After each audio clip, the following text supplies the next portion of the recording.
Bueno, hola, buenas noches, ¿cómo están?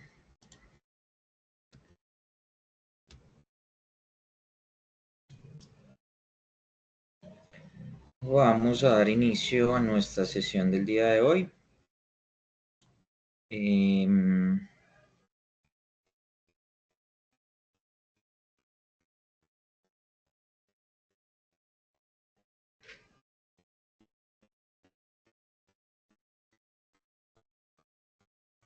Ahorita revisamos lo que me preguntas, Jennifer, porque la verdad no, pues no tendría como tener claro si sí me lo envió o no, pero al final revisamos, ¿listo?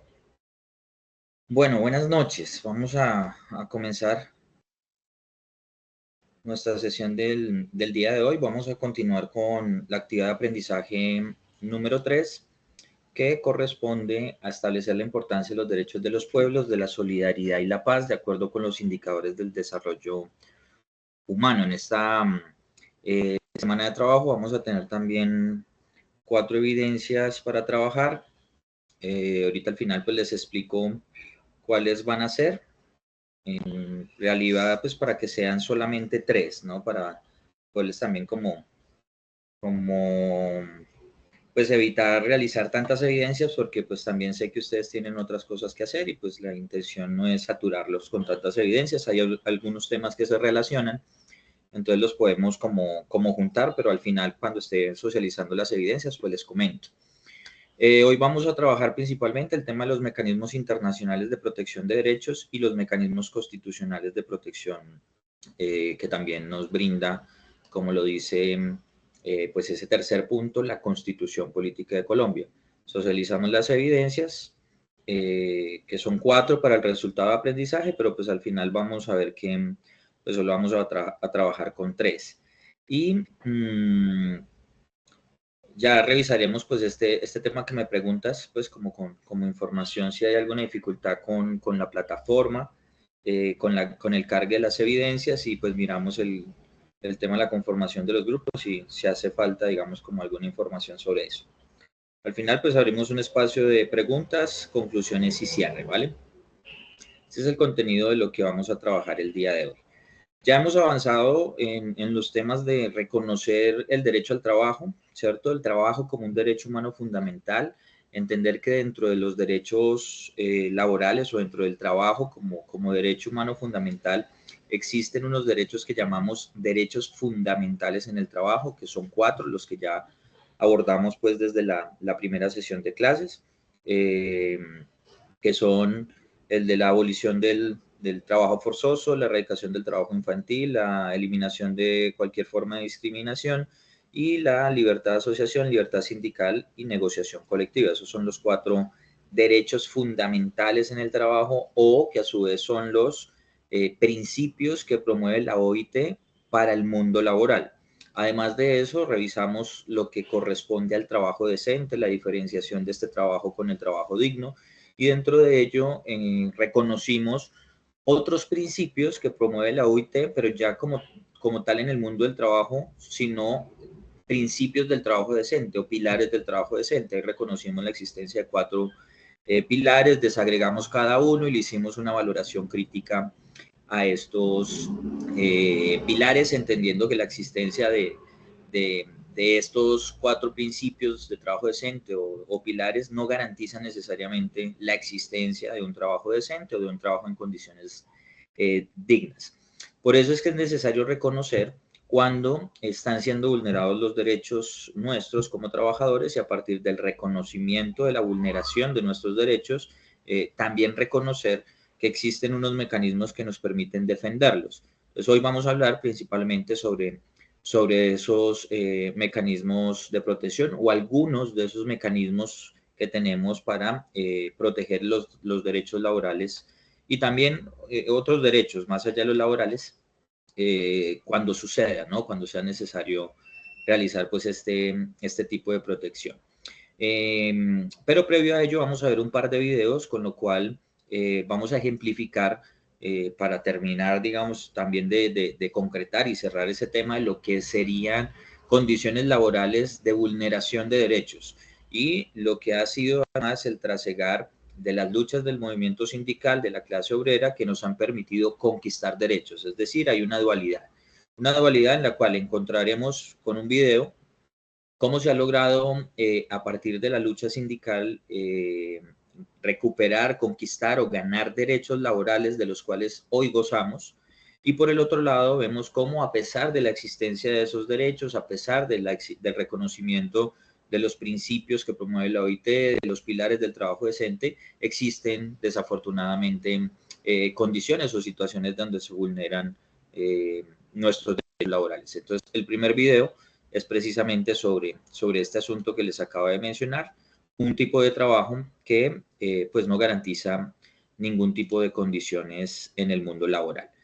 Me confirman con una reacción cuando estén escuchando y viendo acertadamente el video, por favor. El mejor invento colombiano después del bocadillo, que nació de abajo como tienda de barrio. Empezamos con una tiendita de barrio de 500 productos, después le metimos restaurantes, después le metimos supermercados y Rappi poco a poco se fue convirtiendo. Si estaban viendo y escuchando el video, no vi ninguna reacción, entonces asumo que no.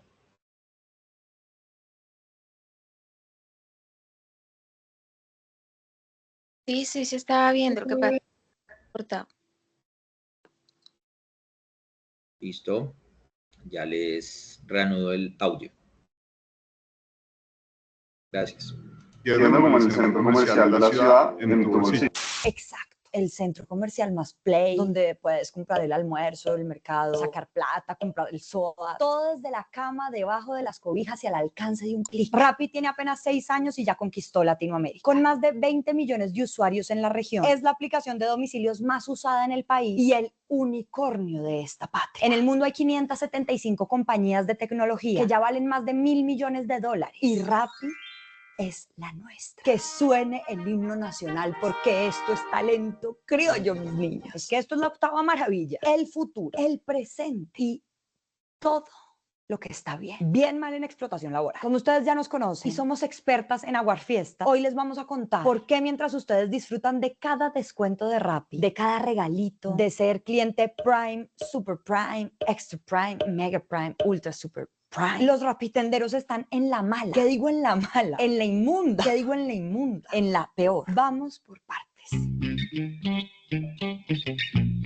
Un contexto macro. En Colombia hay alrededor de 42.000 rapitenderos. Solo para que se hagan una idea, eso es poner a toda la gente que vive en Melgar a hacer domicilio. O sea, eso es mucha gente. Y según una encuesta de la Universidad del Rosario hecha antes de la pandemia, más de la mitad eran venezolanos. El nivel máximo de estudios de más de la mitad era el bachillerato. La mayoría viven en estrato 2 y casi el 60% son cabeza de familia y tienen hijos. Como ven, la mayoría de esas personas son vulnerables, que encuentran cómo subsistir con Rappi y muchos son migrantes que salieron huyendo de la crisis venezolana.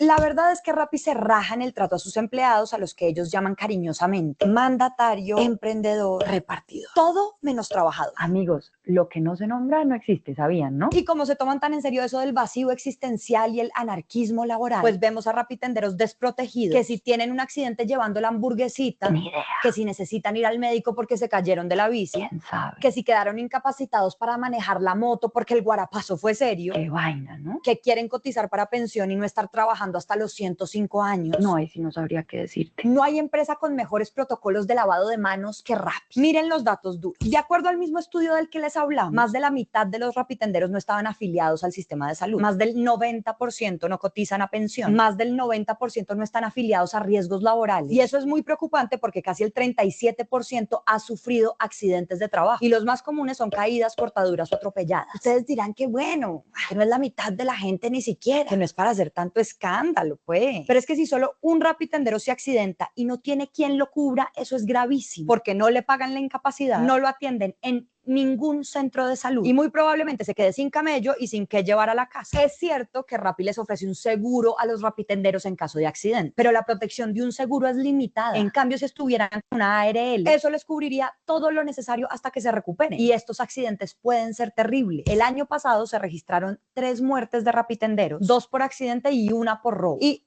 ni idea qué pasó con eso.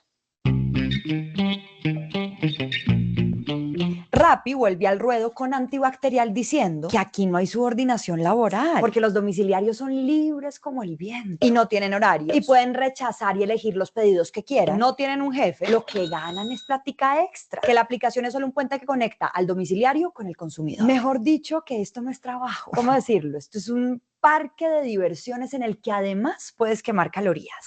Que soy lo que me llena de orgullo, soy un gigante, la energía que me mueve, soy constante, soy el miedo a quedarme quieto, el que me da lo necesario para lograr lo que quiero, soy Rap. Pero todo esto que dice Rappi es trágico porque bajo esas excusas aseguran que ellos no son empleadores y los rapitenderos no son trabajadores. Ese trabalengua solo sirve para que evadan la responsabilidad de pagarles pensión, salud y riesgos laborales a sus repartidores, es decir, cumplir con las obligaciones normales que cualquier otro empleador y trabajador tiene. Hermosos eufemismos. Rappi te acuerda que hay que lavarse las manos en plena pandemia. Pero vean en 4 pasos sencillos porque esto sí es un trabajo. 1, los rapitenderos sí tienen jefe y puede que no sea el señor miedoso que está respirándole en la nuca o pidiéndole el informe para ayer que iba a ver, pero viene en forma de algoritmo, que incluso puede ser peor que el jefe al que usted le conoce las arrugas de memoria. El algoritmo le revisa cuánto tiempo se demoró llevando un pedido. El algoritmo le revisa cuántos pedidos hizo. El algoritmo le mira las calificaciones que tuvo. El algoritmo le da puntos que lo premian o lo castigan. Y con base en todas esas calificaciones, el algoritmo le da más o menos pedidos para hacer o incluso puede bloquearlo de la app. O sea, lo mismo que su jefe haría para ponerlo a prueba, para dejarlo en la empresa o para votar. Al final del día, usted va a soñar con el señor Algoritmo Ramírez. Qué miedo. 2, los rapitenderos no son tan libres de aceptar y rechazar pedidos porque la misma app los vigila. Entonces, lo que pasa es que si rechazan pedidos, los sancionan mandándoles menos órdenes. Y por eso la única opción que tienen es aceptar cuánto pedido les llegue y lo que venga para estar mejor calificados. Entonces, así, libres, que uno diga, ¿libres? No. 3, los rapitenderos sí tienen que matarse trabajando. Entonces no es como Rappi dice que trabajas un ratico, el fin de semana, para cuadrarte lo de las fotocopias y hacerte una platica extra. Relajado. No es una ocupación secundaria. De hecho, los rapitenderos trabajan de domingo a domingo. El 81.4% trabaja solo en Rappi y la mayoría de los domiciliarios colombianos trabajan 8 horas diarias, mientras que los venezolanos 10 horas. Eso como que se parece mucho a la jornada laboral colombiana. 4, un rapitendero puede trabajar en varias plataformas y eso no significa que no sea un trabajador. Rappi les dice que si quieren pueden llevar domicilios de la competencia. Así de queridos somos. Y que por eso no son empleados suyos. Pero a ver, el hecho de que una persona trabaje en varios lados no quiere decir que no sea trabajador o que por eso se puedan pasar por la faja sus derechos. De hecho, según la ley, siempre y cuando no haya exclusividad, usted puede trabajar en 10 lados si le da la gana, la vida y el tiempo. Rappi tiene la mala maña de enredarnos con su discurso de la innovación para hacerse el del bigote. Pero vean, según nuestra constitución, libro sagrado que no se cumple, pero que aquí citamos y respetamos, importa lo que pasa en la realidad y no lo que diga el papel o en este caso la app. Y la realidad es que esta gente tiene jefe, cumple un horario, tiene que cumplir las reglas de la plataforma y es evaluado constantemente. Si eso no es trabajo, que es esa mierda. Miren también que en otros lugares como Nueva York, España y Uruguay ya hay sentencias que, utilizando argumentos parecidos a los que les contamos, han determinado que sí hay relación laboral entre plataformas parecidas a Rappi y los trabajadores. ¿Por qué son tan únicos e irrepetibles ustedes, pues? Como Rappi es ese novio Aries con ascendente Leo que no pierde uno, a los domiciliarios no les da implementos de trabajo, pues como no son trabajadores, mamola. Eso sí, Rappi les promociona su souvenir. ¿Te gustó la maletica ideal para llevar tus pedidos? Te la dejo bien barata, llévala por 130.000. ¿Te gustó esa cachucha y es impermeable para la ciudad bipolar de Bogotá, que amanece con sol y anochece con nieve? Llévalas por la módica suma de 61.000. ¿Te gustó ese kit con obsequio de antibacterial y tapabocas? Llévalo por 130.000. Y hay más. Lleva el portacomidas, el reloj, el bolígrafo, la agenda y hasta las gafas de sol. Ahí está, para que después no digas que Rappi no te da nada. Te da la oportunidad de comprarlo todo. Pongámonos serios. Es verdad que la aplicación no les obliga a tener ninguno de esos implementos de trabajo, pero hablamos con varios rapitenderos y nos contaron que hay restaurantes que no les entregan los pedidos si no llevan la maleta esa cubito con la que los vemos a todos, que cargan en la espalda. También nos contaron que a veces los clientes los califican mal por no llevar los alimentos ahí, en la maletica. Y ya sabemos qué pasa cuando los califican mal. Además, aquí no estamos contando que los rapitenderos deben sacar de su bolsillo para la moto, la bici, el mantenimiento, el celular y el plan de datos para poder usar la aplicación. Rappi nos deja una lección de amor propio capitalista. Tú puedes solo. Tú eres un campeón. Y si te roban, vuelve a empezar, vuelve a comprar. Entre Entrevistamos a varios rapitenderos y nos contaron que muelen por muy poco. Y súmenle que sin ninguna garantía, como ya les contamos. Hagamos cuenta. Los domiciliarios dicen que la aplicación les puede enviar pedidos de 5 kilómetros y les pagan 2.200 pesos. En cada pedido se demoran en promedio 45 minutos. Si hacemos una estimación por lo bajo en la que pongámosle si hacen 5 pedidos por ese precio, el rapitendero habría recorrido 25 kilómetros, es decir, una distancia que va desde el norte de Bogotá hasta Cajicá. Y si suponemos que el domiciliario arrancó a trabajar a las 8 de la mañana, a las 12 del día se habría hecho unos maravillosos 11.000 pesos. A eso se refieren cuando hablan de plática extra. Ahora, otros nos contaron que si se matan trabajando 12 horas diarias todos los días de la semana, se podrían hacer 3 millones de pesos mensuales. Pero cuando se descuenta el plan de datos, el celular, la bici, la moto, la tanqueada de la moto, el almuerzo y los demás implementos de trabajo, les quedan 1.800.000. Ustedes dirán que es el doble del salario mínimo. Y sí, pero de nuevo, sin seguridad social, sin descanso, sin vacaciones, sin primas, sin cesantías, sin garantías laborales, sin vida. Súper. Otro reclamo que tienen los rapitenderos es que no tienen con quién quejarse. Cuentan que, por ejemplo, una mañana amanecen bloqueados y no saben por qué. Se comunican con el centro de ayuda de la app y nadie les responde. O les responden con vaguedades como bloqueado por términos y condiciones. Cuando lo que ellos quieren es saber qué error cometieron, por qué lo sancionaron y poderse defender. Le preguntamos a Rappi por esto y nos dijeron que los bloqueos pueden deberse a deudas acumuladas, incumplir términos y condiciones o saltarse protocolos de bioseguridad. También dicen que un rapitendero puede solicitar la revisión de su caso en el centro de ayuda y en un periodo de 24 a 72 horas les dan respuesta. Bloquear a un domiciliario no es algo necesariamente malo si él o ella cometieron una infracción. El problema es que cuando los canales de comunicación son tan pobres y tan poco efectivos y no hay un doliente que responda físico, una persona, como afirman los domiciliarios, pues no saben si la sanción es justificada o no. Eso es injusto. Uno pensaría que este gobierno joven de la revolución tecnológica, de la economía naranja, literalmente naranja, se iba a partir la espalda para poner este tema en orden. Pero les pido un segundo para que visualicen lo que ha hecho este gobierno. Ajá, exacto. Nada. O pues bueno, siendo justos, uno de los más grandes logros de nuestro presidente ha sido disfrazarse de policía, de motocrossista, de rapitendero o de chorro de babas. Estoy atónita. De acuerdo al plan de desarrollo del mismo Duque, el gobierno tenía un año para presentar un proyecto de ley que regulara la situación de los trabajadores de las plataformas y caracterizara a este sector. La misma Organización Internacional del Trabajo recomendó tener esos datos claros para poder tomar decisiones. Sin embargo, el proyecto lo presentaron tarde. Estoy atónita. Y la caracterización todavía no existe. Sigo atónita. Algunos congresistas que han adelantado proyectos de ley para regular este tipo de apps cuentan que el lobby que hacen estas empresas es tremendo y en parte por eso la regulación ha quedado mocha. Ahorita hay 4 iniciativas de ley que están cursando, pero por lo pronto, y como dijo nuestra estrella vallenata Calet Morales, viven en el limbo.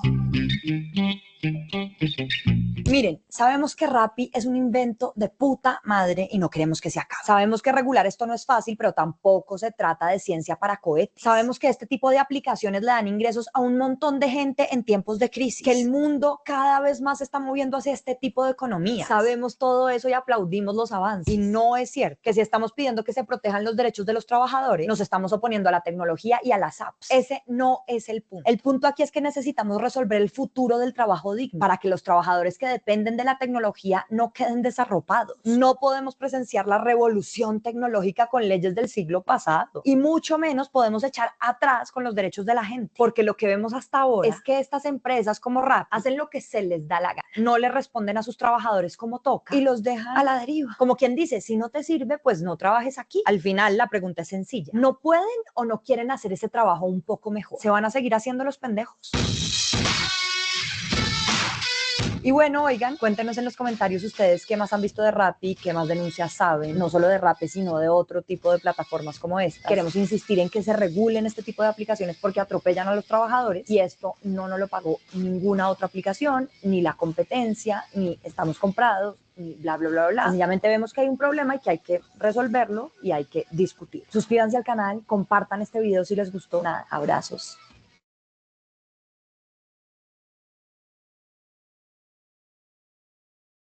Bueno, este video pues nos muestra una cruda realidad de una situación de estos trabajadores, ¿no? En los que no son reconocidos sus derechos, no son reconocidos ni siquiera como trabajadores y pues ven vulnerados todos los derechos individuales y colectivos de los que hablamos en la sesión anterior.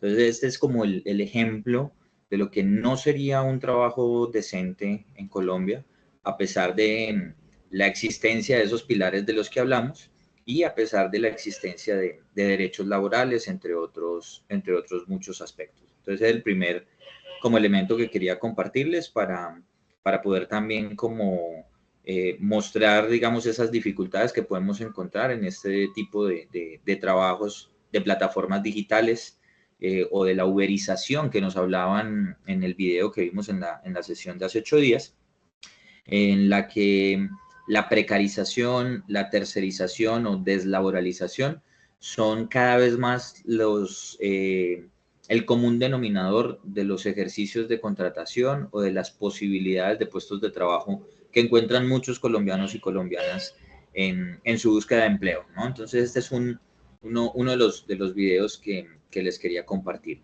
Y el otro, como les dije, pues se trata de un video de otras características, es con relación al origen de un día que se conmemora a nivel internacional, que es el Día Internacional del Trabajo, el 1 de mayo. Ese tiene una historia, tiene un origen en una lucha del movimiento obrero, el movimiento sindical internacional, específicamente de los Estados Unidos, los mártires de Chicago, como se les conoce, que desde 1886 realizaron una lucha por ese derecho que hoy reconocemos como la jornada laboral. Entonces, acá les comparto este segundo video. Por favor, me confirman con una reaccioncita o un mensajito cuando lo estén viendo y escuchando bien, por favor. En todo caso, también se los comparto ahí al chat por si alguien lo quiere igual volver a revisar o si hay alguna dificultad pues, con el internet.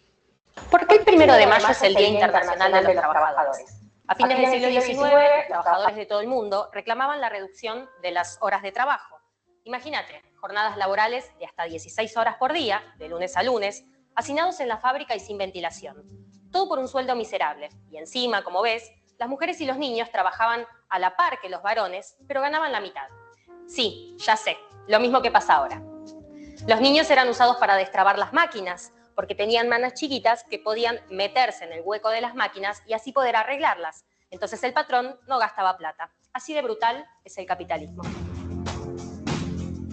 ¿Qué reclamaban entonces? 8 horas de trabajo, 8 horas de descanso y 8 horas de recreación.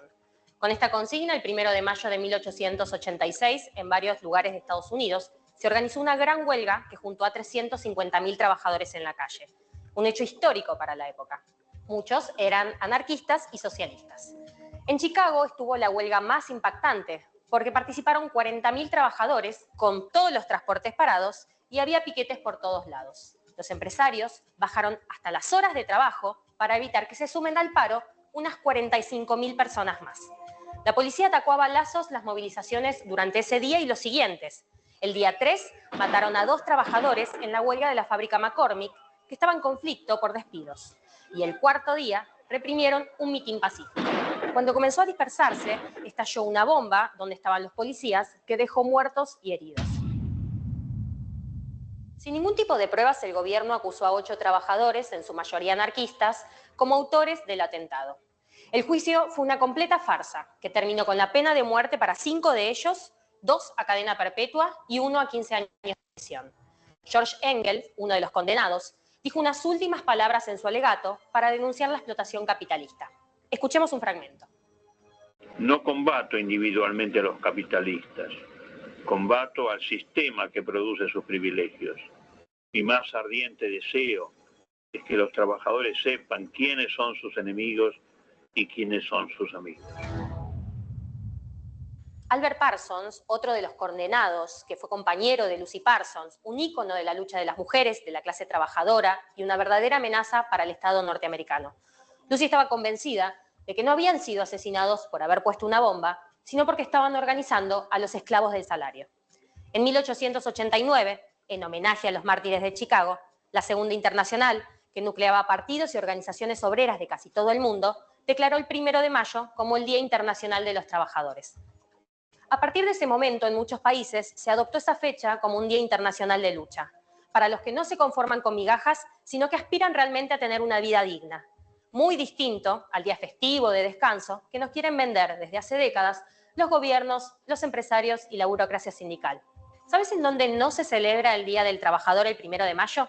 En Estados Unidos, para evitar levantar la lucha y el recuerdo de Chicago, celebran su Labor Day el primer lunes de septiembre, como si fuera una gran fiesta. ¿Cuántas horas por día trabajas? Hoy, gracias si trabajas 8 horas. La mayoría trabaja entre 9 y 12 horas, si tomamos en cuenta las reglas modernas como las horas extra. Durante los últimos 100 años, la tecnología avanzó muchísimo más que en 10 siglos de historia. ¿Por qué tenemos que trabajar tanto?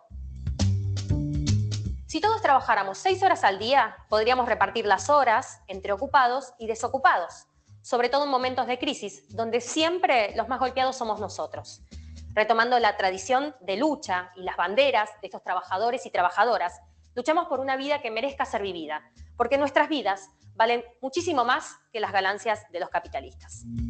Si te interesa que hablemos de brecha salarial, flexibilización laboral o trabajo infantil, déjanos tu comentario acá abajo.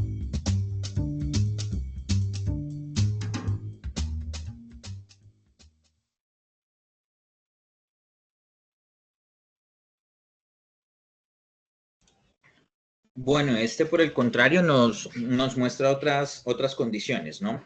Nos habla ya de esa historia de lucha de los trabajadores que dieron origen a ese 1 de mayo, esa conmemoración histórica, ¿no? De una fecha en la que no se trata de una celebración de un día festivo, sino que se trata de una conmemoración de una lucha desarrollada por la clase trabajadora en 1886 y gracias a la cual podemos gozar en la actualidad de la existencia del derecho a la jornada laboral, que hace parte, digamos, de esas conquistas del movimiento obrero a nivel internacional. Por eso no se trata simplemente de un día festivo, sino que se trata de una conmemoración, como les manifestaba, a la vida y obra de estos trabajadores que ofrendaron sus vidas bajo esas circunstancias desafortunadas. Bien, entonces, con todo y esto, pues existe vulneración a los derechos, o sea, a pesar de estas luchas, porque hay que decir que todos los derechos laborales han sido ganados y conquistados al calor de las luchas del movimiento sindical. Se puede decir que ninguno de los derechos que hoy nos asisten como trabajadores son producto de la buena voluntad de los empresarios o de los gobiernos. Fueron derechos que fueron conquistados, que fueron arañados del sistema, que fueron ganados por las luchas que hicieron y desarrollaron los trabajadores de distintas generaciones, entre otros esta generación de trabajadores de los Estados Unidos desde 1886. Entonces, por esto, porque la existencia de derechos no necesariamente nos da la posibilidad de contar con esos derechos en el trabajo y tampoco nos garantiza que se respeten esos derechos en el trabajo, como lo vemos con el caso de Rappi o como lo vemos con otro tipo de trabajos en los que las personas tienen que laborar más de 8 horas en el día. Lo mencionábamos también en la sesión de hace 8 días, cuando explicábamos precisamente este derecho individual de la jornada laboral, es que existen unos mecanismos que nos permiten protegerlos y dentro de esos mecanismos hay unos mecanismos internacionales. Uno de ellos es la Organización Internacional del Trabajo. Sobre ella hemos hecho varias menciones en las distintas sesiones en línea. Simplemente mencionar algunos elementos adicionales sobre la OIT, que fue fundada en 1919, posterior a la Primera Guerra Mundial. La OIT nace producto del Acuerdo de Paz que da finalizado a la Primera Guerra Mundial, el Acuerdo de Versalles, como se conoce, y una vez creada la Organización de Naciones Unidas en el marco de 1945, en el año de 1945, una vez finalizada la Segunda Guerra Mundial, la OIT entra a ser parte de Naciones Unidas como un organismo especializado en los temas del mundo del trabajo.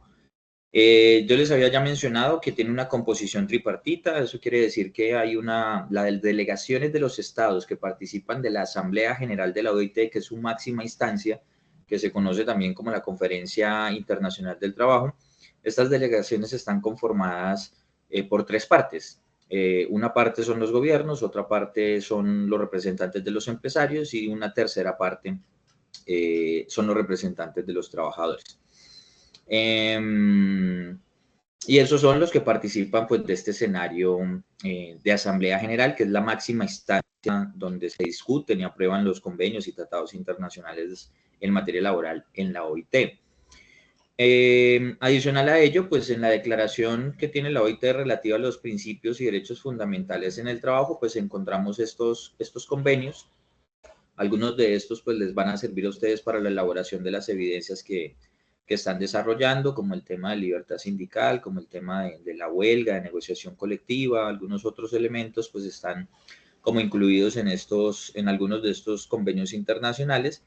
Y como pueden ver ahí en la diapositiva, pues tenemos cada uno de los derechos fundamentales en el trabajo con los convenios que han sido aprobados en la Organización Internacional del Trabajo y ratificados también por Colombia con relación a estos temas de los derechos fundamentales en el trabajo.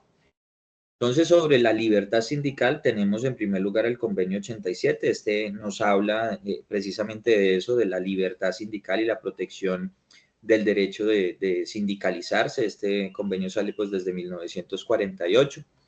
Y pues tiene que ver como con ese determinar el derecho que tenemos como trabajadores, pero también que tienen los empleadores de formar organizaciones, de afiliarse a organizaciones de manera libre, sin que tenga que mediar una autorización de los gobiernos o sin que el Estado realice ningún tipo de injerencia en la creación, organización y promoción de estas organizaciones que libremente tenemos derecho de crear. Tenemos el convenio 98, también tiene que ver con el tema del derecho de sindicalización, pero este incluye otros elementos que tienen que ver con la negociación colectiva. Entonces, cuando estén trabajando la evidencia que habla sobre la negociación colectiva, pues es el convenio 98 el que les va a entregar como estas herramientas pues adicionales para interpretar y construir esta evidencia de la negociación colectiva.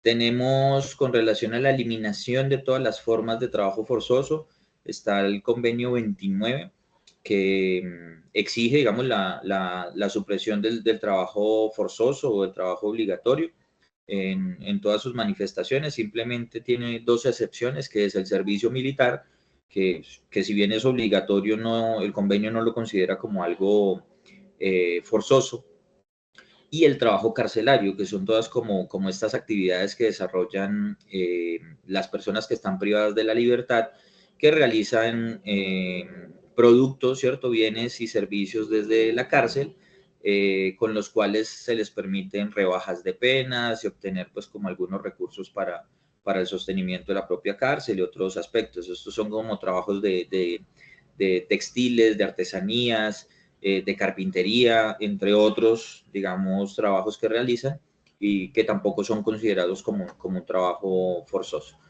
Tenemos el 105, que también habla de la abolición, digamos, del trabajo forzoso, pero tiene que ver más con las formas de trabajo obligatorio o forzoso que eran utilizadas como un mecanismo de coacción política. Entonces, habían momentos en los que por diferencias políticas, por diferencias ideológicas, pues algún sector de la población que tuviese una posición política diferente a las de los gobiernos, pues eran forzados a trabajar como un mecanismo de coacción. O también eran utilizados tipos de trabajo como castigo para disciplina o como método de disciplinamiento para trabajadores que, por ejemplo, hubiesen participado de espacios de movilización o de huelgas. Entonces, se refiere, digamos, este convenio 105 a la erradicación pues, de estas formas de trabajo forzoso. Con relación a la eliminación de la discriminación laboral, tenemos el convenio 100, Este habla de la igualdad de remuneración entre la mano de obra masculina y entre la mano de obra femenina.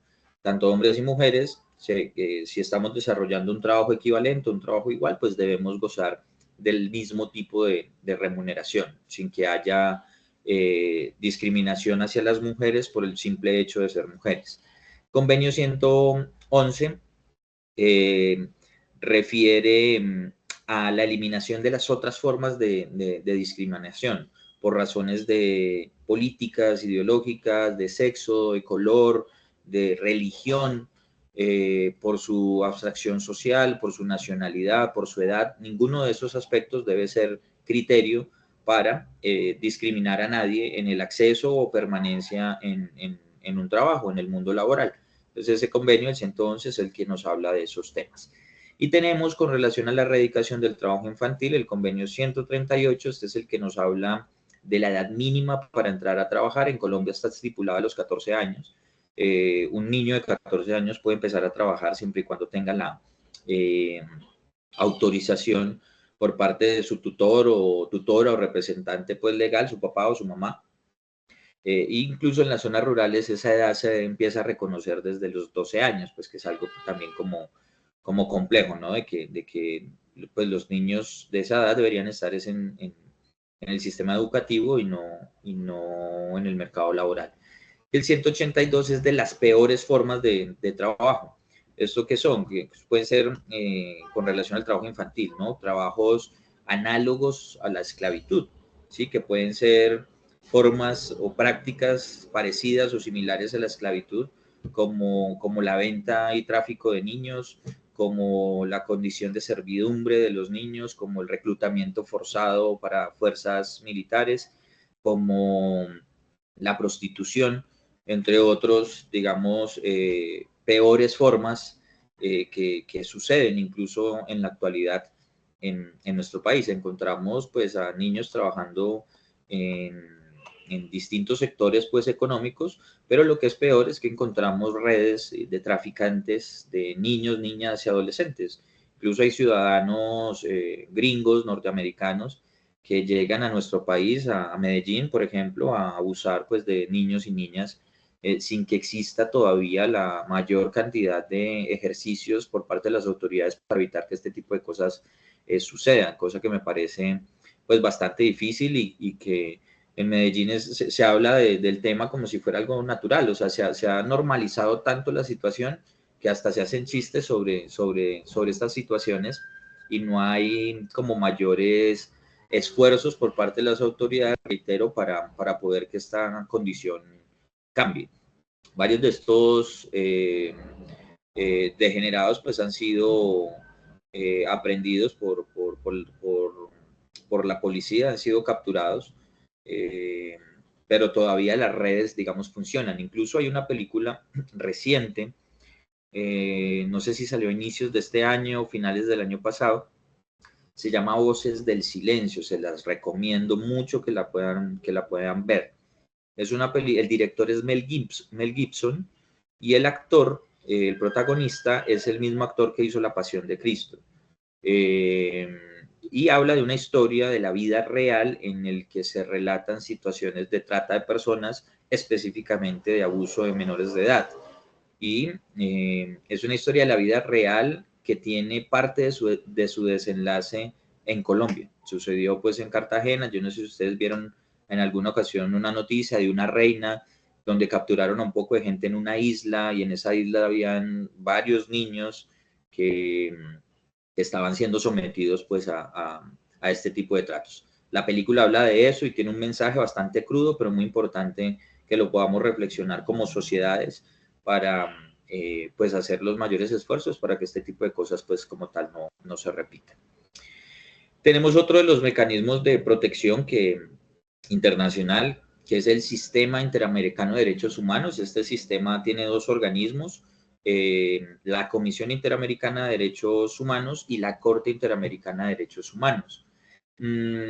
Este sistema hace parte de la Organización de Estados Americanos, hace parte de la OEA, y en la diapositiva ustedes van a encontrar como las principales herramientas o instrumentos que hay para la defensa o protección pues, de los derechos. Y Si hacen una lectura rápida, pues van a encontrar como en la práctica son como ejercicios de traducción de los convenios y tratados internacionales que se han firmado tanto a nivel de Naciones Unidas como a nivel de Organización Internacional del Trabajo, pero traducidos ya a la región del continente americano. Entonces son como el mecanismo internacional de protección de América, ¿cierto? De todo el continente americano, de todos los países que hacemos parte de la OEA. Colombia, por supuesto, hace parte de la Organización de Estados Americanos, y tenemos pues como protocolos, declaraciones o convenciones americanas para más o menos traducir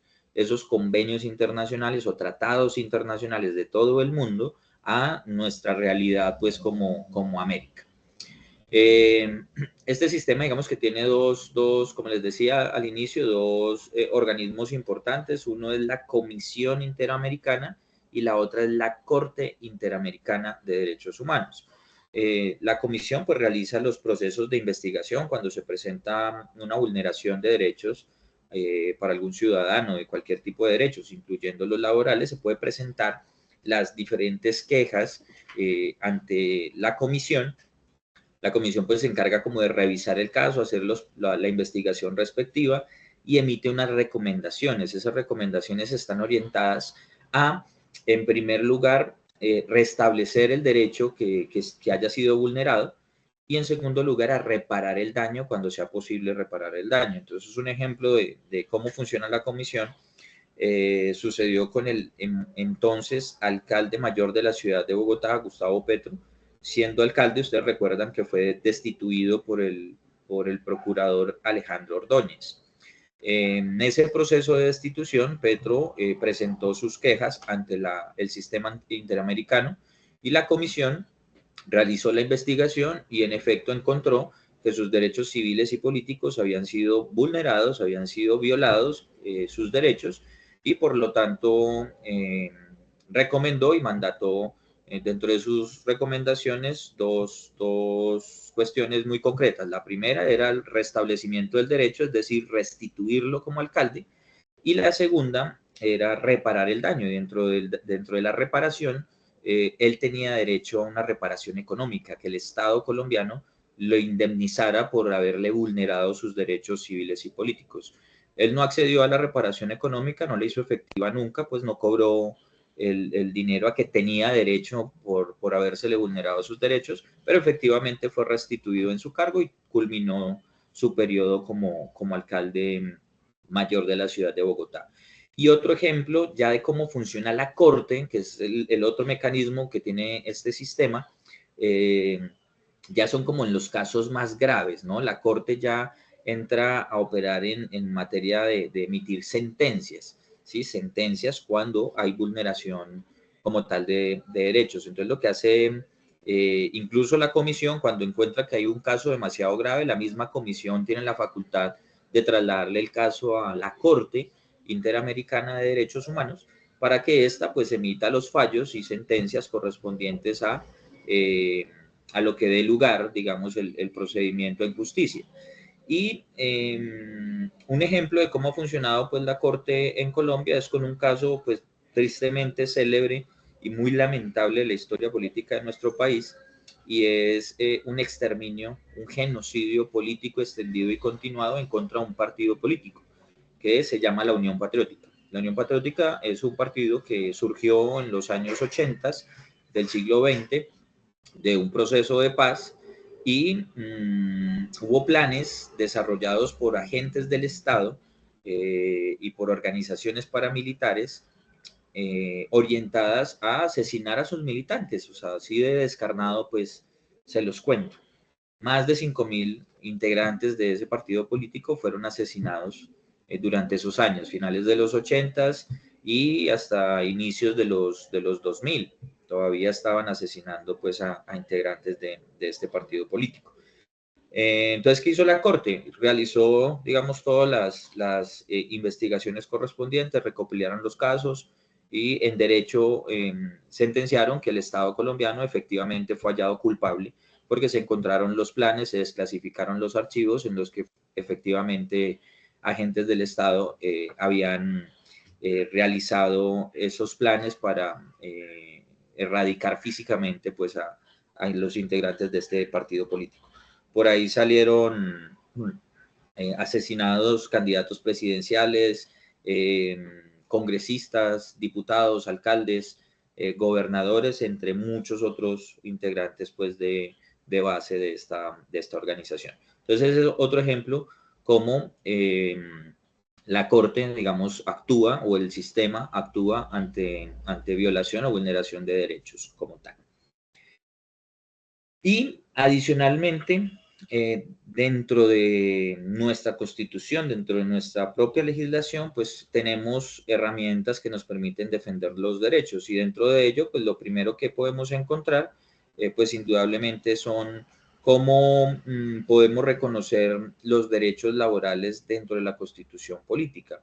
Y hay varios artículos en los que se nos menciona o se nos habla de la Constitución, en la Constitución política, del derecho al trabajo. Y el primer espacio, digamos, que nos menciona este tema es el preámbulo. Ustedes saben que el preámbulo de la Constitución es algo así como una declaración de principios, es el espíritu con el cual se promulga la Constitución política, ¿no? Es ese ideal, ¿sí? Es ese ideario en el que se inspira la creación de esa Constitución, es esa declaración de principios, es ese espíritu, es como esa motivación que tuvieron los legisladores de ese momento, los asambleístas, para promulgar la Constitución política de 1991. Y desde el preámbulo encontramos el derecho al trabajo. Allí en el preámbulo pues se menciona que con el ánimo o con el fin de poder fortalecer a la nación y de garantizarle a los integrantes de la nación la convivencia, el trabajo, la justicia, la vida, la igualdad, la paz, la libertad, o sea, todos estos elementos que hacen parte de ese espíritu con el cual se construyó esa Constitución, que era el ánimo, pues precisamente garantizarle a los integrantes de la nación colombiana, pues estos aspectos, ¿no? Y dentro de esos aspectos, pues lógicamente está la vida, está la dignidad, está la paz, está la libertad y está el trabajo, ¿sí? Entonces allí desde el preámbulo encontramos la existencia dentro de esa declaración de principios del derecho al trabajo. En el artículo primero, que nos habla de la forma y el carácter que tiene el Estado colombiano. Entonces, ese artículo nos menciona que Colombia es un Estado social de derecho y que es una república independiente, ¿cierto?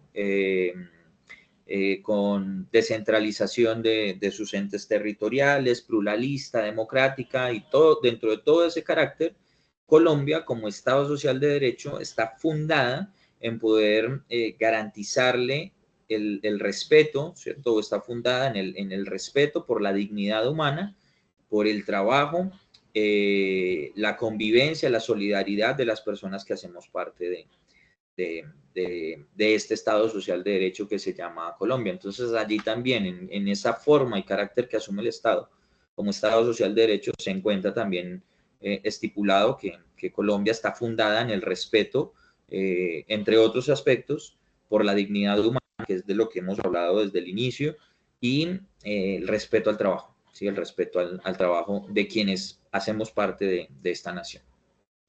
En el artículo 25 es el que nos refiere de manera específica al derecho al trabajo en Colombia.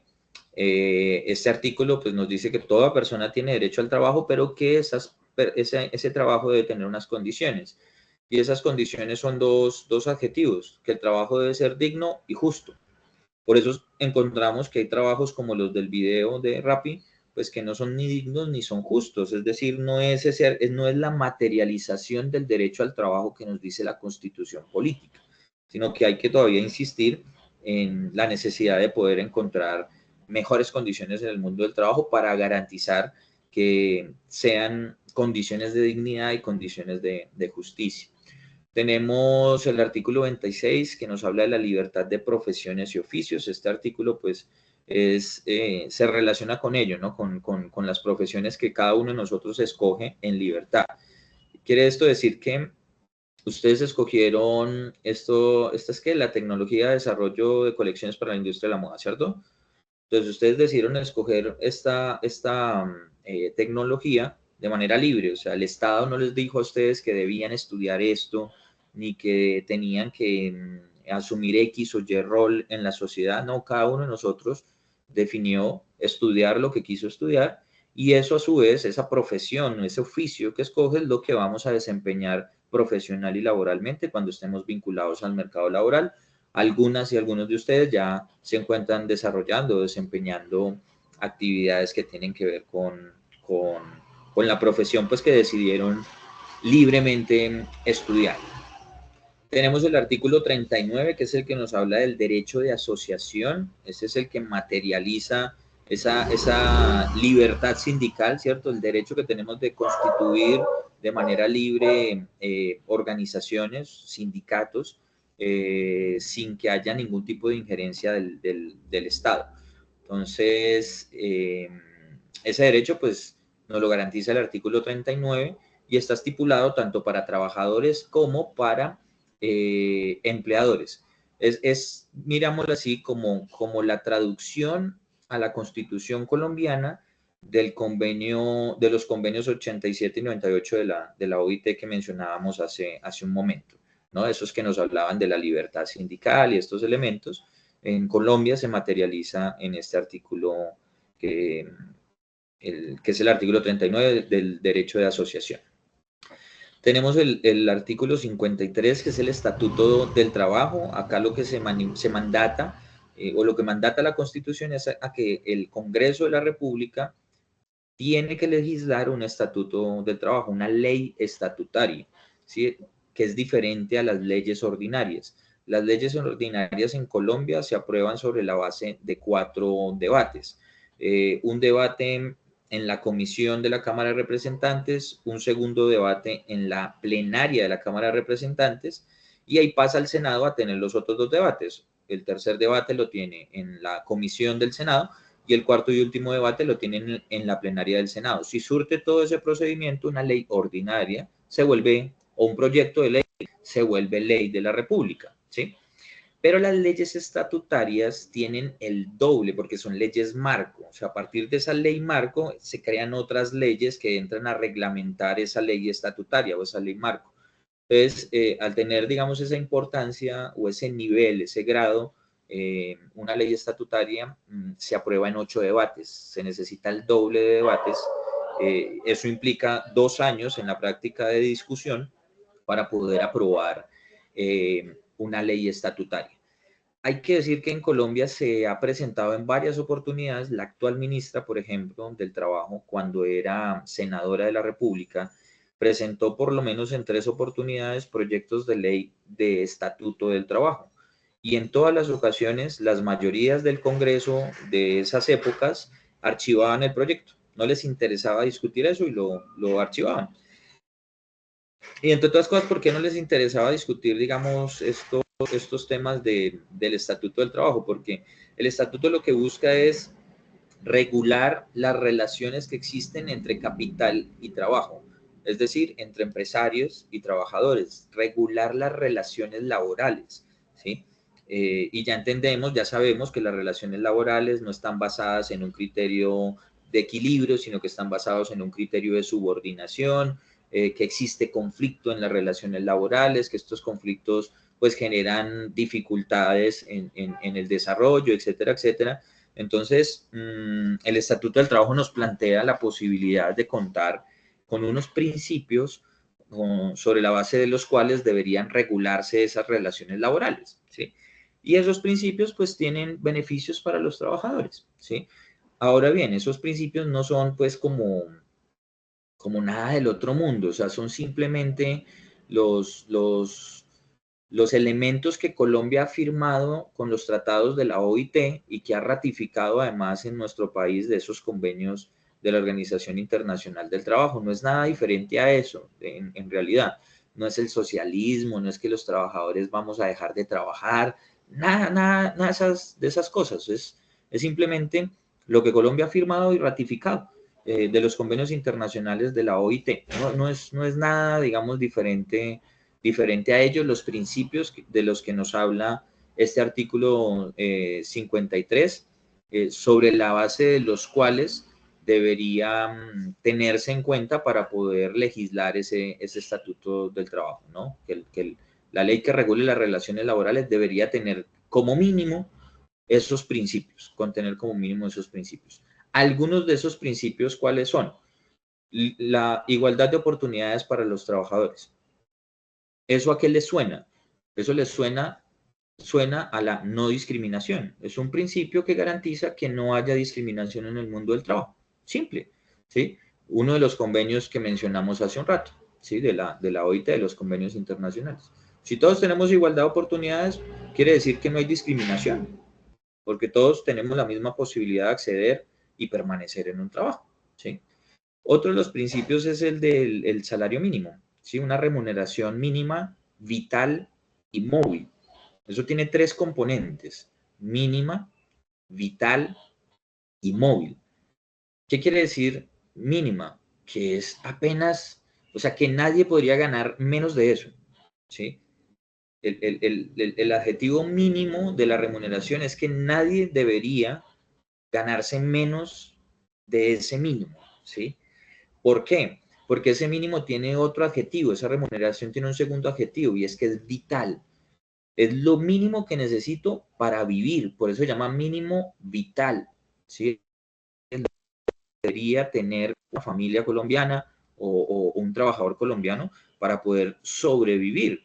Y es móvil, porque los salarios no pueden quedarse, o esas remuneraciones no pueden quedarse estáticas en el tiempo.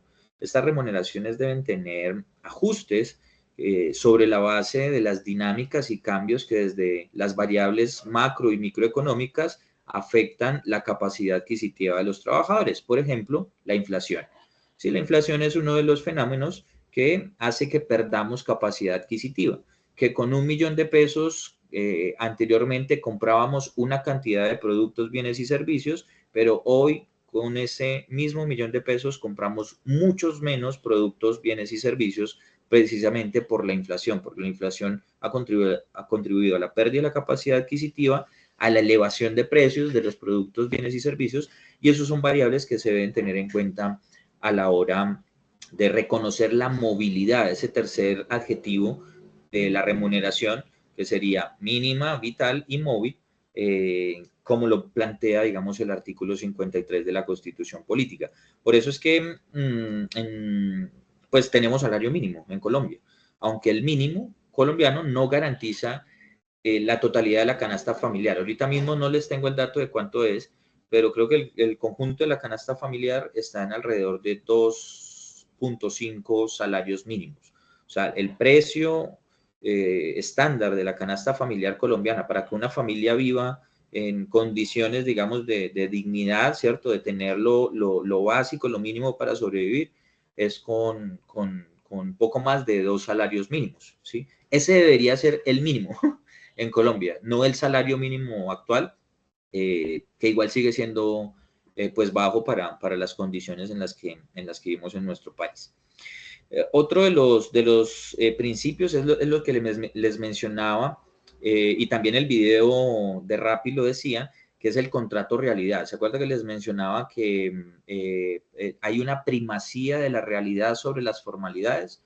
Bueno, ese es uno de los principios que nos plantea este artículo 53 de la Constitución Política de Colombia, y es que independientemente de la forma que adquiera un contrato, como el contrato de prestación de servicios, que es un contrato civil, en la práctica, la primacía de la realidad, si se demuestran los 3 elementos de un contrato de trabajo: la remuneración, la subordinación, la prestación personal del servicio, pues debe ser un contrato laboral. Creo que alguna de ustedes nos contaba una experiencia, digamos, con relación a este tema de contrato de prestación de servicios, si mal no recuerdo.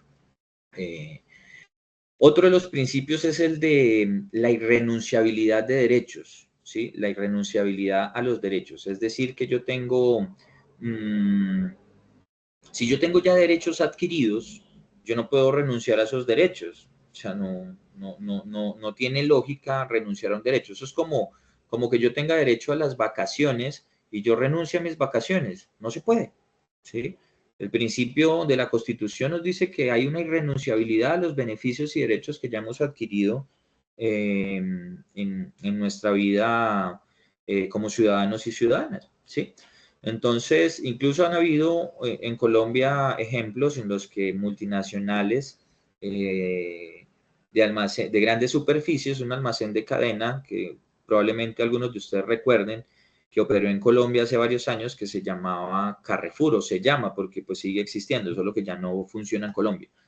O quizás en alguna ciudad pueda todavía estar Carrefour, pero si mal no recuerdo, ya salieron de Colombia.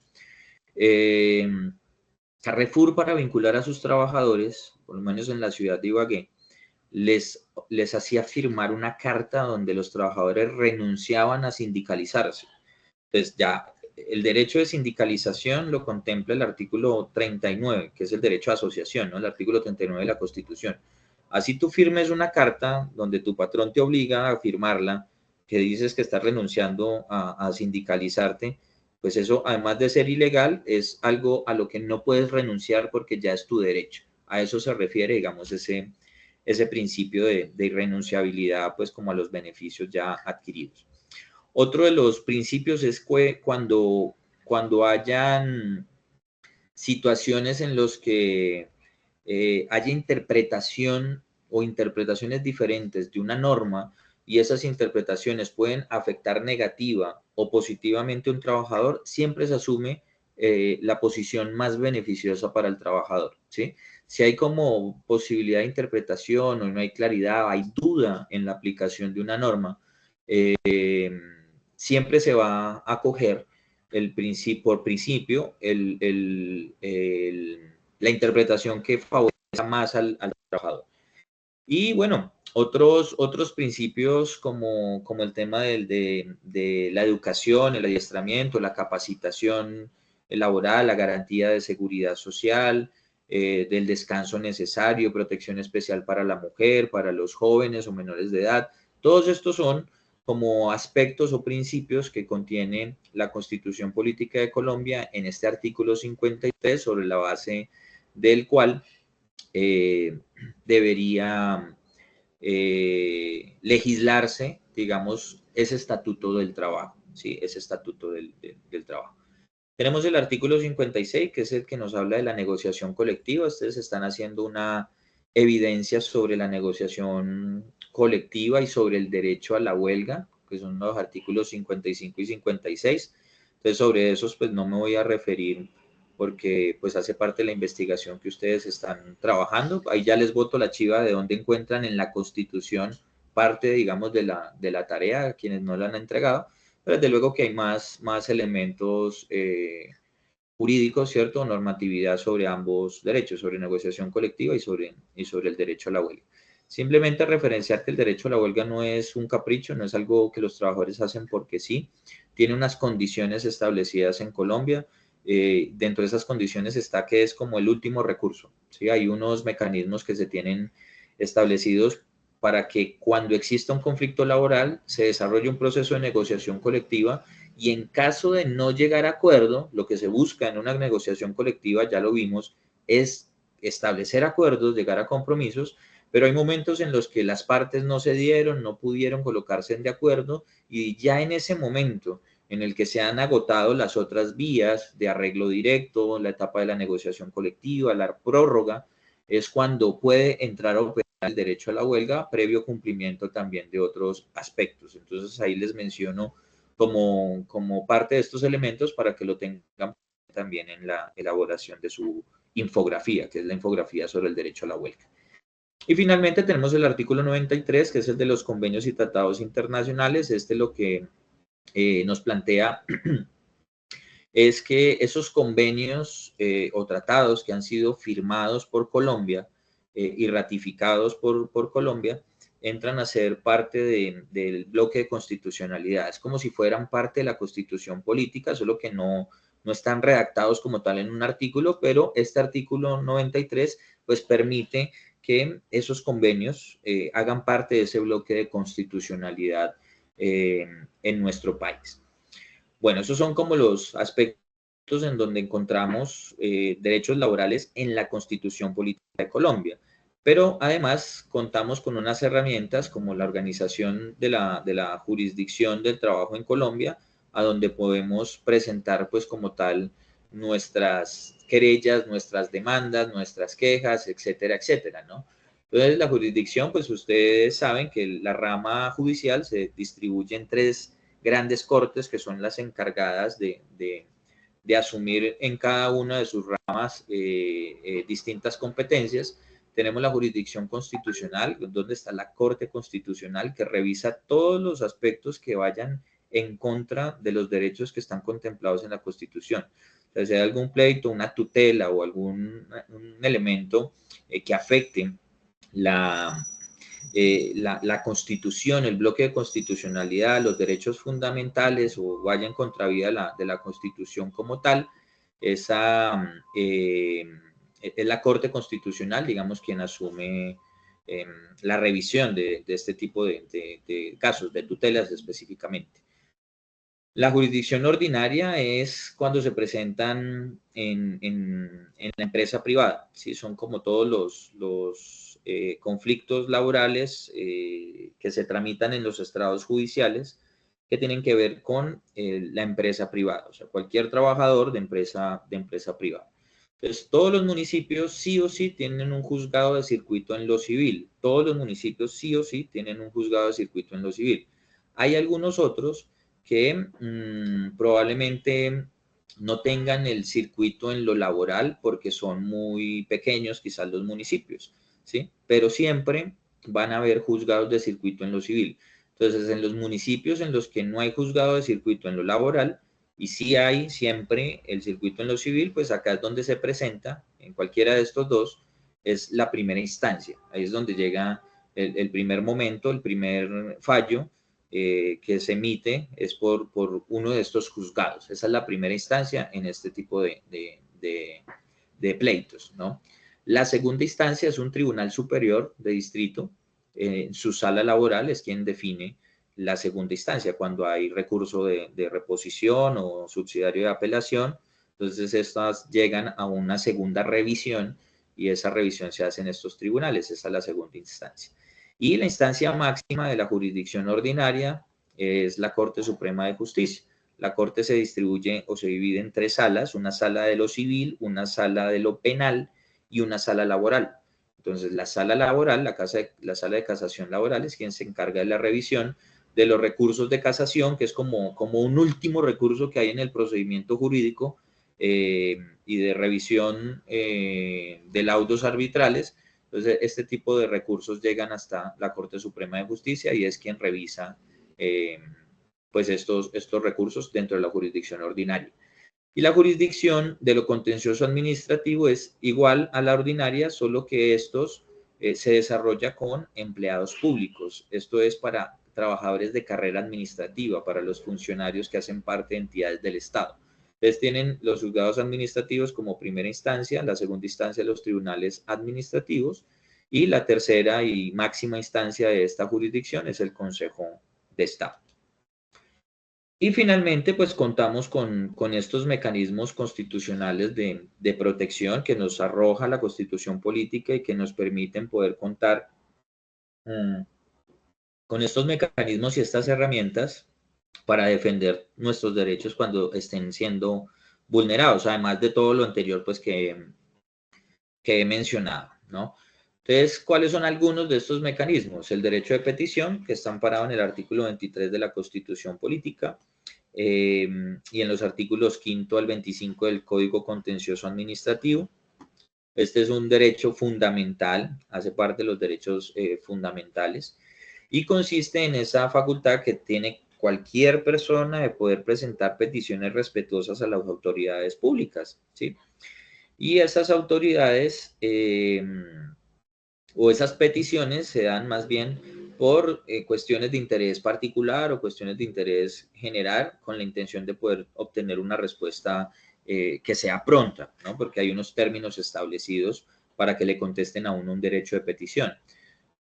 ¿Qué protege un derecho de petición? O se pueden hacer solicitudes sobre qué derechos, sobre absolutamente todos los derechos que tenemos en la Constitución, independientemente de son derechos de primera, segunda o tercera generación.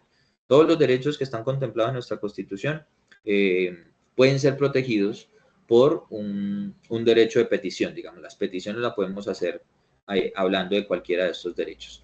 ¿Dónde presentamos los derechos de petición? Ante la autoridad de la cual requerimos respuesta, ¿sí? Si tenemos una petición que hacerle al SENA, pues el derecho de petición se lo presentamos al SENA. Si tenemos una petición o una solicitud de un expediente o algo a un juzgado, pues le hacemos el derecho de petición a un juzgado. Si tenemos que hacerle una solicitud a una gobernación, pues realizamos el derecho de petición a la gobernación, digamos, a cada una de las autoridades.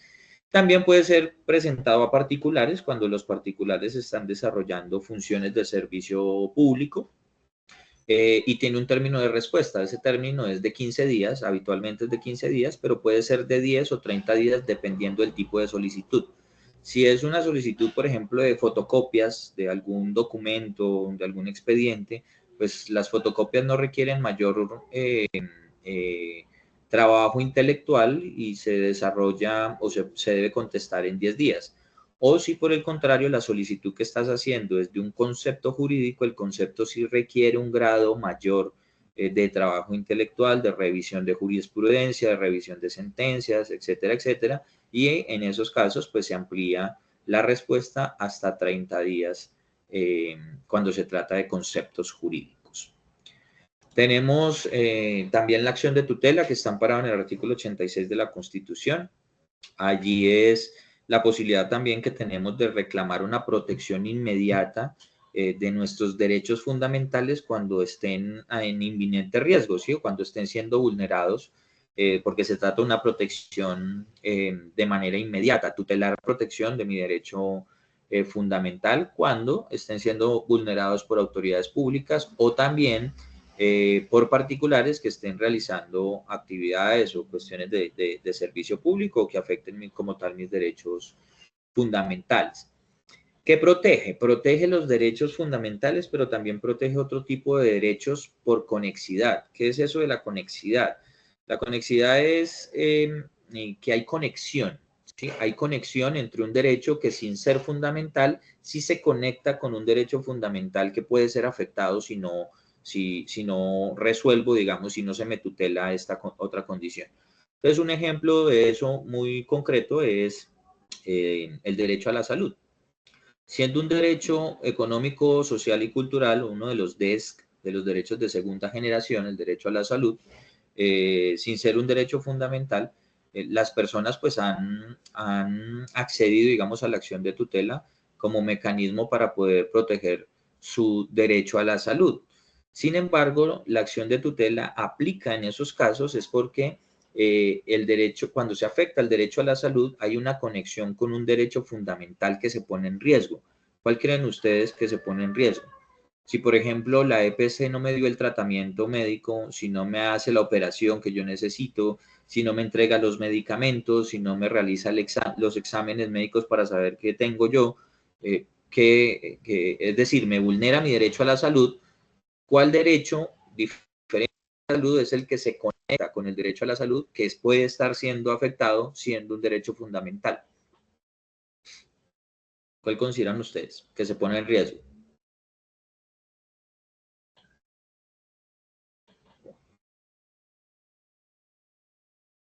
El derecho a la vida. Así es, el derecho a la vida. Si sencillamente no recibo mi tratamiento médico, pues me muero. Entonces, por eso, por conexidad, es que la acción de tutela opera en los casos de la salud, del derecho a la salud. Entonces, ese es como el ejemplo, pues, que de manera más rápida les puedo colocar para comprender eso de la conexidad. Las tutelas sí se interponen en los juzgados. Se tiene que interponer ante un juez en el lugar donde suceda la vulneración del derecho. Esas sí no se presentan a cada institución a la que le quiero hacer la solicitud ni nada de eso, sino que se presenta de manera concreta a los juzgados. Y tiene un término de respuesta. La respuesta a una acción de tutela es de 10 días. ¿Sí? Es uno de los mecanismos más expeditos que tenemos. Tiene prioridad en un juzgado, ¿sí? Un juzgado puede tener 2.000 procesos pendientes por trabajar, por resolver, y llega una acción de tutela y los 2.000 procesos van a esperar y la acción de tutela es la prioridad.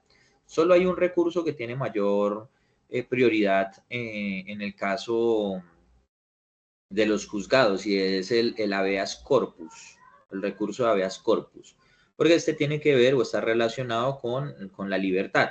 Si es cuando una persona ha sido privada de la libertad, ha sido víctima de una detención ilegal o una detención injusta, que lo tienen guardado en un calabozo y nunca le han dicho pues cuáles son sus crímenes, ni está en un procedimiento jurídico ni nada de esto. Pues la persona puede presentar ese recurso de habeas corpus y en 2 días se le resuelve. Un juzgado le resuelve en 2 días ese recurso, pero excepto ese, la acción de tutela es el que más prioridad o prelación tiene en un juzgado cuando llega, porque precisamente esa facultad que nos dio la Constitución para poder proteger de manera inmediata los derechos fundamentales.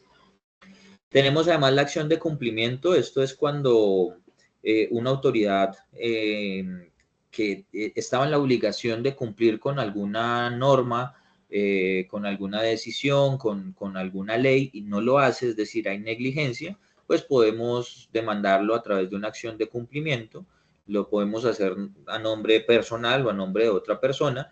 Se interpone ante esa misma autoridad que está encargada de cumplir con la responsabilidad y que por negligencia no la ha cumplido, y hay un término, digamos, de respuesta de 3 días para admitir la demanda o de 20 días para resolver ya de fondo decidir sobre la demanda de esa acción de cumplimiento.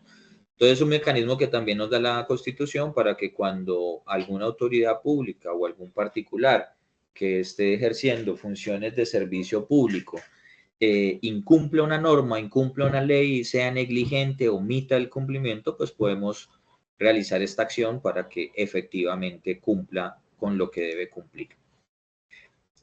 Tenemos las acciones populares y de grupo. Estas, pues como se plantea, no son acciones individuales, son acciones colectivas que buscan proteger un daño eventual, una amenaza eventual que pueda suceder, ¿no? Y que afecte intereses del orden colectivo. Esto es muy común, pues que ha sido utilizadas también por comunidades afrodescendientes, comunidades indígenas o campesinas en sus territorios cuando se están desarrollando actividades, por ejemplo, de minería a cielo abierto, actividades de exploración o explotación minera, por las afectaciones a los intereses colectivos que este tipo de actividades económicas traen. La devastación del medio ambiente, el problema de la contaminación de las fuentes de agua y las consecuencias económicas y sociales que también trae, digamos, parte de estos tipos de actividades económicas como la megaminería a cielo abierto. Entonces, las acciones populares pues se utilizan precisamente sobre esa base. Tenemos las acciones de inconstitucionalidad. Esta se desarrolla es cuando sale una ley que va en contravía de la Constitución política. O sea, el Congreso emitió una ley y resulta que esa ley en alguno de sus artículos o en todos de sus artículos contradice la Constitución del 91, se puede demandar como a partir de una acción de inconstitucionalidad para que la Corte Constitucional revise y si encuentra que efectivamente esa ley va en contravía de la Constitución, que es la norma de normas, pues es retirada de la vida jurídica como tal, se echa para atrás, se declara inconstitucional y se elimina de la vida jurídica del país. Y la acción pública de nulidad es exactamente lo mismo, pero no orientada a leyes de la República, es decir, no orientada a lo que legisla el Congreso, sino que va orientada a los decretos que emite el gobierno. Entonces ya si es el gobierno el que emite un decreto presidencial o un decreto de gobierno que va en contravía de la Constitución o de otra ley que sea superior, se demanda como una acción pública de nulidad para que sea revisada y si efectivamente se encuentra que está en contravía de la Constitución o de otra ley, pues es también retirada de la vida jurídica del país. Bien, eso era lo que traía para compartirles. Veo que Lucy tiene la mano levantada. Adelante, puedes hacer tu pregunta, inquietud o aporte. Sí, profe, yo tenía una inquietud, no, Pues yo quería como poner un ejemplo, aunque eso pues todas esas cosas está muy bonita y todo, pero a la realidad un abismo. Aquí hace un tiempo, creo que antes de pandemia, se empezaron a instalar las antenas 5G. Y pues eso traía una cantidad de cosas que la gente tenía miedo, que porque la antena 5G, no sé qué, muy cercas a zonas residenciales, pues traían una cantidad de inconvenientes a nivel cerebral, bueno, un montón de cosas. La gente se reunió pues instauraron la acción popular y todo eso, pero pues inicialmente lograron que no se estancara la instalación de esas antenas en el parque, pero cuando se inició ya pues con ese inconveniente de la pandemia y se encerró a todo el mundo con un susto y un miedo y nadie salía, pues fue la oportunidad especial porque pues mientras estuvo el derecho para asociarse, pues todo el mundo salía y allá se hacían las huelgas en el parque, todo el mundo salía y se paraban ahí, no dejaban trabajar a los obreros y pues eso se pudo evitar. Pero después pusieron la situación de que yo pienso que también eso fue como inventado, que el susto y el miedo y el terror sobre el virus, que ya pues a todo el mundo le daba miedo estar al pie de alguien. Entonces pues eso fue una herramienta súper especial para que nadie se pudiera asociar y pues el hecho es que cuando pasaron las pandemias y a todo el mundo empezó a salir, pues sorpresa que todas las antenas estaban instaladas en Ya los están parques donde instaladas. sí, ya habían quedado instaladas y nadie, y no pasó nada. Entonces yo también pienso que eso es, pues suena bonito y todo, pero de ahí a la realidad, las masas no es que puedan hacer mucho frente a un capitalismo y frente a una situación de esas, ¿no? Eso es claro y evidente. Te cuento 5 casos diferentes. Piedras, Ortega, Líbano, Cajamarca y Planadas. 5 municipios del Tolima que realizaron acciones populares y de grupo y evitaron que la explotación minera se diera en sus territorios. Yo no sé si ustedes han escuchado hablar de la Anglo-Gold Ashanti, una multinacional de oro que quería explotar, digamos, este mineral en la despensa agrícola de Colombia, que es Cajamarca, Tolima. Y se desarrolló este tipo de acciones populares y de grupo en las cuales, y consultas previas en algunos territorios donde se encontraban comunidades indígenas, y se realizan las acciones para que la población decida si está de acuerdo o no con la presencia en su territorio de estas multinacionales. Y en esos 5 municipios, Murillo fue otro, Murillo también, además Murillo tiene zona de páramo, de parques nacionales, es protegida, además por la legislación, y se logró que ganara el no a la mina y el sí al agua, sí a la vida, sí a la protección del medio ambiente.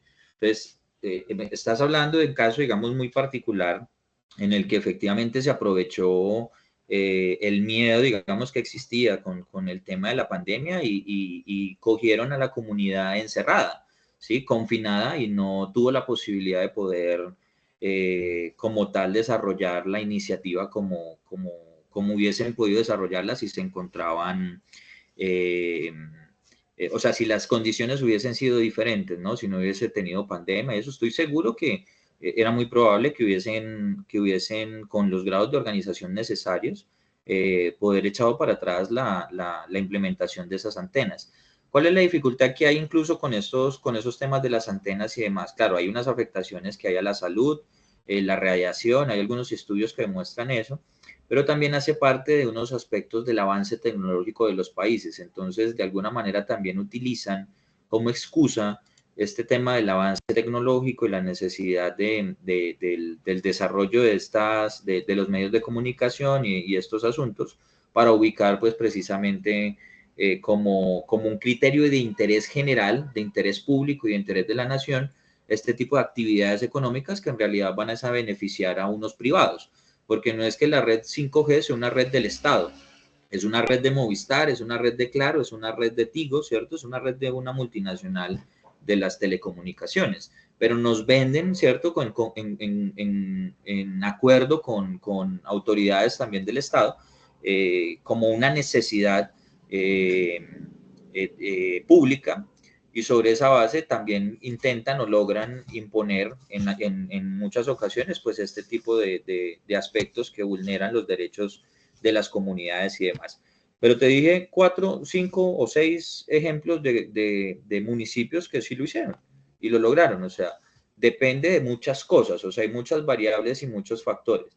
Y yo digo que la principal variable es la capacidad de organización que tenga la comunidad. Si la comunidad está organizada y no logran dividirla, triunfan. Porque una de las cosas que hacía, por ejemplo, la Anglo-Gola Chanti para poder ganar en Cajamarca ese proceso de explotación, porque ya les habían dado la licencia ambiental. O sea, ya el Ministerio de Ambiente de la época de Álvaro Uribe les había dado la licencia ambiental, ¿sí? Y ellos ya estaban en proceso de exploración y se encontró que toda la montaña, o sea, toda la cordillera central tiene oro. Pero te imaginas el impacto ambiental que tiene que la cordillera central sea desenterrada para sacar el oro, además iba a ser minería a cielo abierto, desenterrarla, ¿cierto? Es cambiar la montaña para extraer el oro con cianuro, entre otros químicos, y volverla a construir y fingir pues que eso no va a tener ningún daño ambiental. Y una de las cosas que intentaban realizar era dividir a la comunidad. Compraron concejales, pusieron alcalde, incluso a los consejos de juventud, los CMJs de esa época, los consejeros de juventud, también eran comprados. O sea, líderes sociales eran puestos, digamos, a prueba por la multinacional porque buscaban precisamente hasta ingenieros ambientales para que manifestaran ante las diferentes autoridades y comunidades que pues era buena la entrada en marcha de este tipo de multinacionales. Señorita. Entonces, ¿qué triunfó allí? Digamos, la capacidad de organización de la comunidad y de la mayoría de sus dirigentes sociales que no se vendieron, digamos, que no se dejaron comprar y que garantizaron precisamente el desarrollo de este tipo de iniciativas, de consultas, en las cuales ganó el territorio, ganó la defensa del medio ambiente, ganó la defensa de la despensa agrícola y no la explotación minera a cielo abierto. Entonces, sí hay ejemplos de cómo sí funciona, y eso te estoy hablando de ejemplos no muy lejanos, o sea, son ya hace 5 o 6 años, ¿sí? No son, digamos, de una época pues muy atrás. Pero claro que cada circunstancia es específica, cada circunstancia es particular y uno de los aspectos en los que más depende el triunfo de este tipo de iniciativas es que efectivamente haya una unidad de la comunidad que está liderando, digamos, ese proceso. Si no hay unidad de la comunidad, es muy difícil que tú vayas a lograr mejores resultados, ¿sí? Pero esto lo digo, digamos, para demostrarte que efectivamente sí es posible. No es solo letra muerta.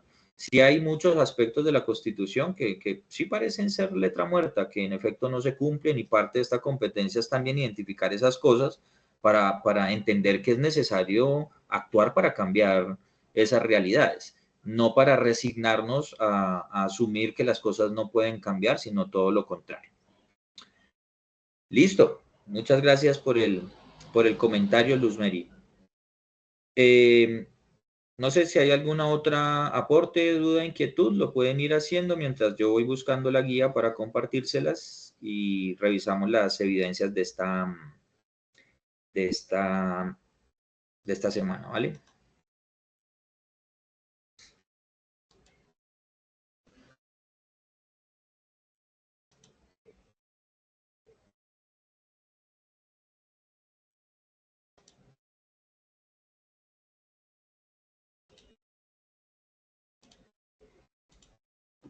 Me confirman cuando estén viendo mi pantalla. ¿Están viendo la guía?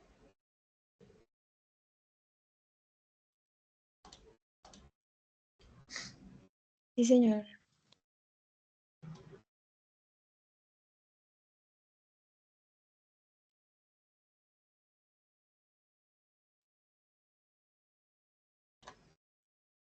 Bueno, esta es la primera evidencia es un mapa mental. Entonces, en el mapa mental, es un mapa mental sobre violación de derechos del trabajo. Entonces, ¿qué van a hacer en este mapa mental? Van a tener en cuenta estos aspectos, pero lo que me deben presentar es lo que dice acá en el punto 3, ¿sí? Entonces, ¿qué me van a presentar? Un mapa mental, que ustedes saben cómo se realiza, es en esencia un mapa conceptual, es lo mismo.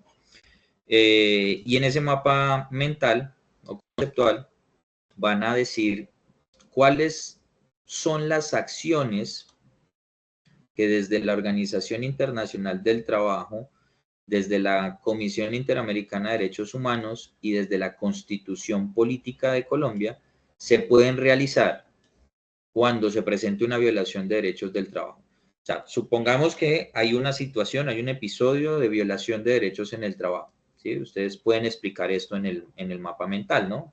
Cuando suceden este tipo de cosas. Sucediendo eso, ¿qué acciones realiza la OIT cuando se presenta una violación de mis derechos en el trabajo? O sea, ¿cómo la OIT puede ayudar a resolver ese problema de violación de derechos en el trabajo? Lo mismo, ¿cómo lo puedo hacer desde la Corte Interamericana o la Comisión Interamericana de Derechos Humanos? ¿Y qué acciones puedo hacer desde la Constitución Política? También, desde la legislación colombiana para proteger esos derechos. Ya hablamos algo de estas, ¿cierto? Quizá quedó un poco más a profundidad lo de la Constitución Política, pero pues desde luego que tienen que investigar un poquito más, ¿no? Pero pues tanto la OIT como la CIDH, como instituciones o mecanismos internacionales, tienen unos procedimientos, tienen unas maneras de realizar su trabajo cuando se presentan este tipo de situaciones. No es que me vayan a colocar, que la OIT promueve los derechos fundamentales en el trabajo, no, pues eso ya lo sabemos desde la primera sesión, ¿sí? No, que la OIT nos promueve los pilares del trabajo decente, sí, pues eso ya lo trabajamos. Acá se trata es de ya qué acciones en concreto realizan estas instituciones cuando se presentan estas vulneraciones o violación de derechos en el trabajo. Ese es el mapa mental. En realidad es sencillo. Sí tienen que consultar un poco más, por supuesto. Pero esa información pues la encuentran fácilmente por internet y en el material también de formación que tenemos ahí en la plataforma. Vamos a trabajar el foro de estudio de caso. El foro de estudio de caso, entonces les voy a subir un foro con la diferente información sobre el caso. Ustedes van a leer la información del caso que les coloco ahí. Es un caso de una vulneración de derechos de una trabajadora en Cundinamarca. Y sobre ese caso, ustedes van a identificar cuáles son los derechos que se le están vulnerando a la trabajadora, ¿sí? ¿Sí? ¿Cuáles son los derechos que no se cumplen? ¿Sí? Los derechos que se le están vulnerando. Y esto lo van a omitir, esto de las cuantías, esto no van a hablar de eso, porque cada caso es especial y eso tiene otras circunstancias para hablar de cuantías. Vamos a colocar qué propuestas de solución ustedes plantean ante esas vulneraciones de derechos. ¿Cómo protegerían los derechos de esa trabajadora, mejor dicho? Esos son las dos cosas, los dos puntos del foro.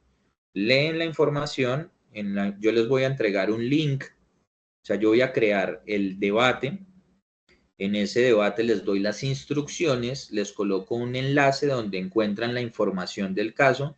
Si por alguna extraña razón, y digo extraña porque sería muy extraña, la página de internet no les abre, si por alguna razón, yo también les cargo un documento en Word, ahí con las instrucciones, donde van a encontrar la información del caso. O sea, todo lo que van a encontrar en la página de internet es la misma información que está en ese archivo de Word, ¿sí?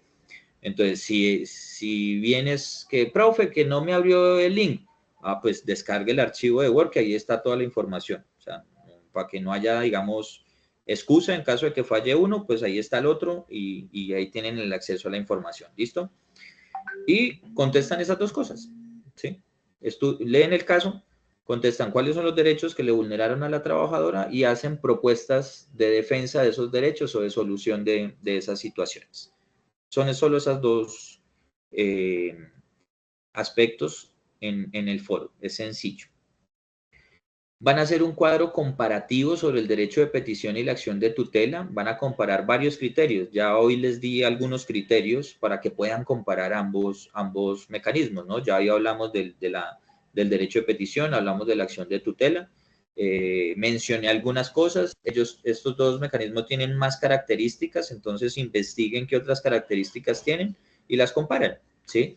El término de respuesta, la forma de presentación, dentro de las características, qué derechos protege cada uno, ante quién se presenta. Bueno, los más elementos que ustedes quieran ubicar, pues mucho mejor. Entre más completo quede, pues mejor les va a ir. ¿Listo? Pero ya tienen acá algunas herramientas con lo que hablamos el día de hoy sobre estos dos aspectos. Solo el derecho de petición y la acción de tutela. La queja, omítanla. O si la quieren incluir, pues no hay problema, yo les califico, pero pues no hace falta que la incluyan. ¿Listo? Y la última evidencia es un texto argumentativo, pero este texto argumentativo es la evidencia que les digo que les voy a valer doble. Entonces, ¿se acuerdan que en la semana anterior la última evidencia era una infografía sobre la huelga? Entonces, lo que van a hacer es que esa misma infografía me la van a subir acá como evidencia. ¿Por qué? Porque esta evidencia habla de hacer un texto argumentativo sobre alguno de estos tres temas, ¿sí? Y dentro de los temas, pues, está el derecho a la huelga. Entonces, pues, les valgo la infografía como si fuera el texto argumentativo. Igual tiene que ver con la temática, entonces me permite podérselas valer doble y de tal manera de que les quede, pues, más tiempito a ustedes, porque entiendo que igual, pues, hay mucho trabajo. ¿Listo? ¿Les parece bien? ¿O quieren escribir el texto? Si quieren escribir el texto, pues les explico cómo y no hay problema.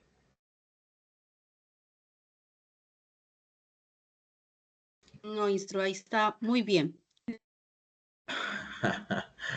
Levanten la mano los que estén de acuerdo en la propuesta de colocar la infografía acá como derecho en esta misma evidencia.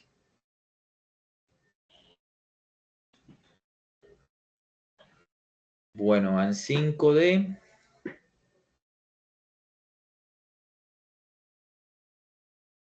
6 de... ¿Cuánto están? Revisamos. 6 de 9. Bueno, ya son mayoría. Mayerly, ¿qué quieres escribir el texto? Y Adriana, tampoco votaron. No están, no pusieron atención o quieren escribir el texto. Listo, ya la pueden bajar, ya hay acuerdo. Ya hay mayoría, mejor dicho.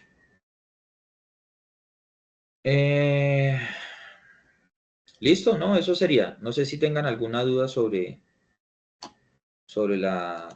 las evidencias.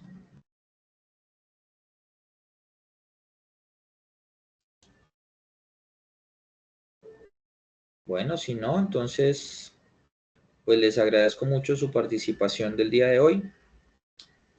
Y bueno, que tengan una feliz noche. Cualquier cosita, pues me escriben. Yo por ahí le había escrito a Lady, se me fue la chica que escribió.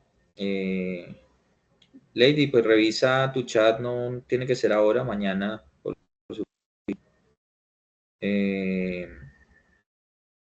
Y revisamos pues este tema, porque... ¿Sí viste el chat, mejor dicho?